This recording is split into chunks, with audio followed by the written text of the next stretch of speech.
Bonjour, suite du chapitre P10, mouvement dans des champs uniformes. Donc ici on aborde la deuxième partie, mouvement dans un champ électrostatique uniforme, avec un petit rappel sur la force électrique vue en première S. Donc une particule de masse M et de charge Q, placée dans un champ électrostatique uniforme E, est soumise à la force électrique Fe telle que vecteur Fe est égal à Q fois le vecteur E.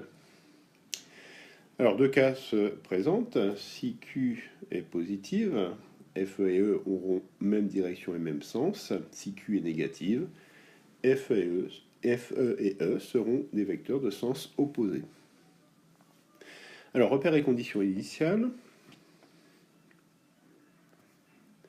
Donc, on a ici un repère d'espace, OXZ, les deux armatures du condensateur, la charge qui est considérée ici positive. Donc la force qui s'exerce à t quelconque sur la particule est comme ceci. Vecteur champ entre les armatures du condensateur. Même direction et même sens que Fe. Ici, vecteur vitesse initiale V0.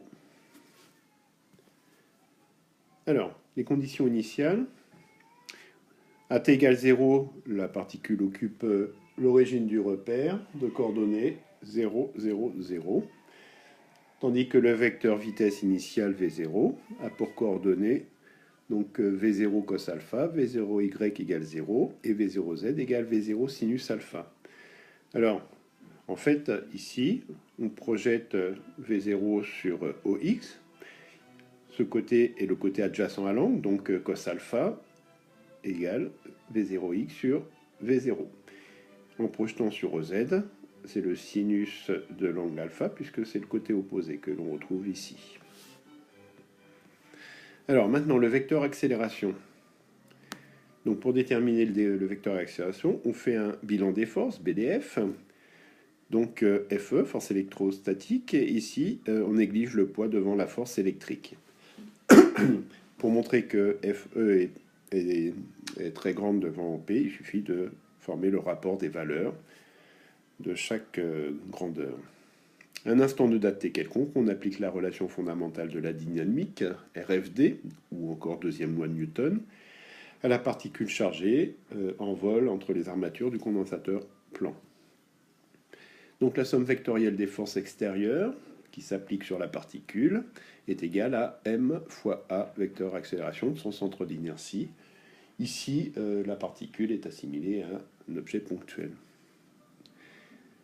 D'où le vecteur accélération, qui est égal à Q sur M fois E.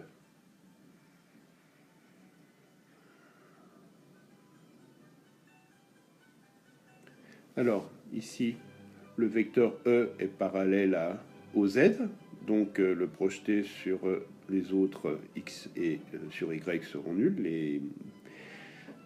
Le vecteur E étant parallèle au Z et orienté par moins K, on a donc moins E ici. Le vecteur champ électrostatique étant un vecteur constant, le vecteur accélération sera aussi un vecteur constant. Donc seule la coordonnée de l'accélération selon Z est non nulle, égale à moins Q sur M fois E. Donc A et E ont même direction et même sens, puisque ici la charge est positive. La particule est chargée positivement. Pour avoir le vecteur vitesse, eh bien, on part de AX de t, qui est égal à dvx de t sur dt, c'est-à-dire la dérivée de Vx par rapport au temps. En intégrant, il vient Vx de t égale C1. De même, Vy de t égale C2, et pour dvy sur dt, une primitive de moins q sur m fois e est moins q sur m fois e fois t, plus la constante d'intégration C3. C1 et C3 sont déterminés, et C2 aussi, sont déterminés à l'aide des conditions initiales. D'où Vx de t égale V0 cos alpha, Vy de t égale 0, Vz de t égale à moins Q fois E sur M fois t, plus V0 sinus alpha. Les équations horaires maintenant. Donc OM de t, X de t, Y de t et Z de t, que je note respectivement 1, 2 et 3. Donc de même, on obtient x de t égale v0 cos alpha fois t, et z de t, l'expression qui est donnée. Tout ça en intégrant